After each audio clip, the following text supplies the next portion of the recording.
техните наследници днес управляват държавата. Менталитета на българите беше тотално променен от тези хора, страха витаеше навсякъде. Аз мисля, че той витае и сега. Не в такава степен, както преди, но той витае.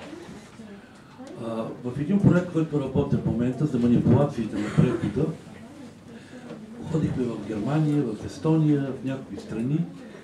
Подобни са нещата навсякъде.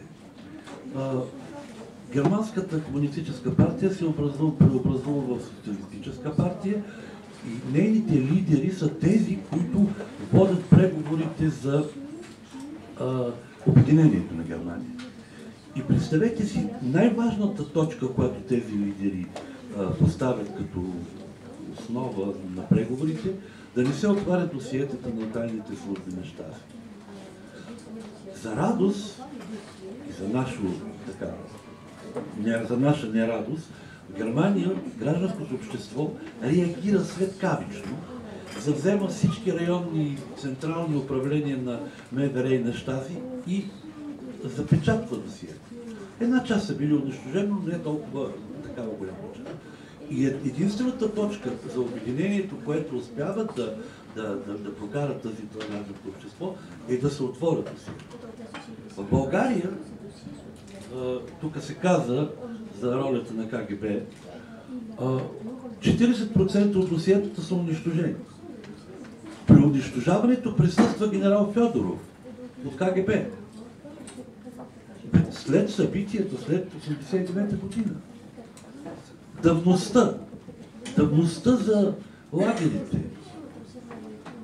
12 години се подиграваха с българския народ, като провеждаха един процес, за който се знаеше от самото начало, че не може да има присъда.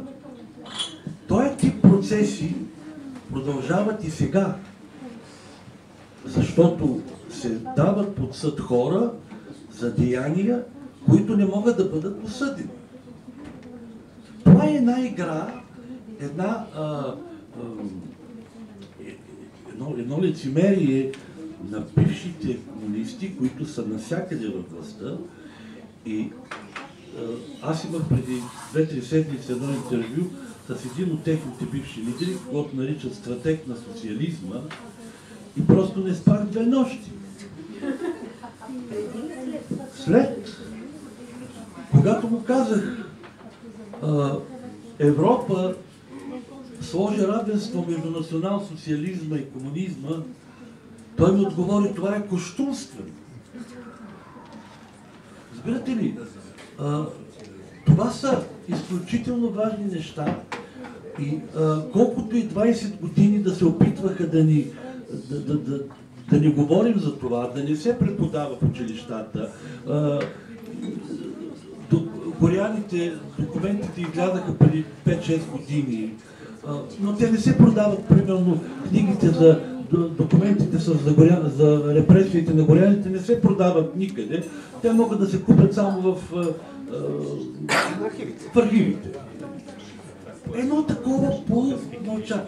Телевизията излъчи филма ми за горяните в 4 часа след това. Оказаха ми, че една седмица е било акт от реагиращи комунисти, сталинисти, които не искат в никакъв случай да се чуе за това отново. Сега има организация, която иска да махне паметника на Съветската армия, който е трън в очите. Този комунизъм, както каза един приятел, върви зад нас като дрънчи, като празна консервена кутия и непрекъснато ни напомня за себе си. И този паметник, пред който аз всеки ден минавам, е нещо страхотно. В Естония хората си махнаха всички паметници. 2007 година махнаха железния войник, руското население, при положение, че там Талин е с 50 на 100 руско население, което отказва да научи естонски, но не се връща в Русия. И започваха да чупят витрини. Реакцията е тотална. Тези хора не искат да признаят вината нито своята, нито на близките си, нито на предшествениците си. И те искат отново да бъдат властници. Виждаме го всеки ден. От това, което искат и в Народното събрание хора, бивши министър-председател, син на член на Политбюро. Нямам нищо против синовете и дъщерите, но когато те правят почти същото, което и техните, или защитават те, президента Първанов, който се разграничи от цялата комунистическа система, отиде на паметник когато направиха паметник на Тодор Живков в Правец. Между другото, там беше и Бойко Борисов.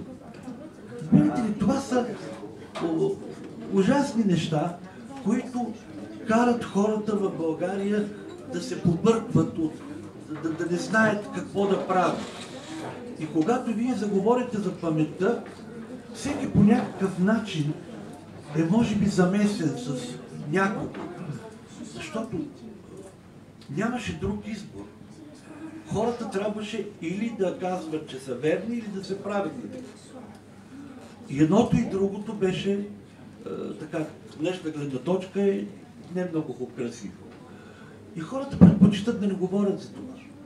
Но това е пагубно. И виждаме защо е пагубно. В момента, 22 години по-късно, в Румъния гласуват закон за лустрация. Нашите юристи го отхвърлиха като противочовешки.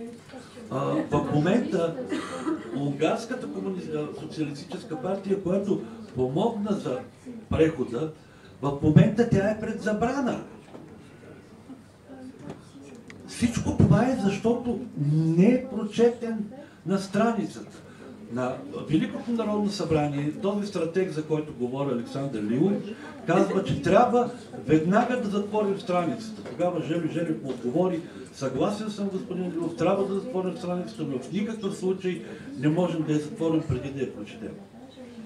Имам усещането, че българският народ и българската интелигенция даже не иска много да я прочете. Категоричен съм за българските медии. Българските медии са тотално обслужващи, те са, обслужват най-различни групи и групировки. Факта, че този закон за досиетата, който гласуваха, сега излязаха на бял свят някакви дребни нещастници, които и други, разбира се, но дребни нещастници, които по един или друг начин са били принудени или слаби и са приели да правят някакви доноси. Но тези кредитни милионери, за които толкова много се говори, искаме да знаем кои са, законът ги закриля. Законът закриля, за съжаление, това е, видяхме и в Западна, и в Германия, и в други страни. Ужасните престъпления на комунизма, преминали в едно демократично общество, което може би не е чак толкова демократично, намират убежище в правната система на демократичното общество.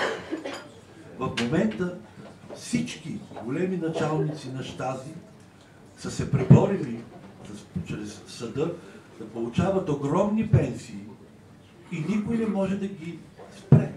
Докато всички хора, които са били по 15-20 години в лагери, в затвори, не им се смятат за трудов стат и живеят на стаж, те живеят невероятно мизерно. Германия. Това създава едни реакции доста неприятни, специално в Германия.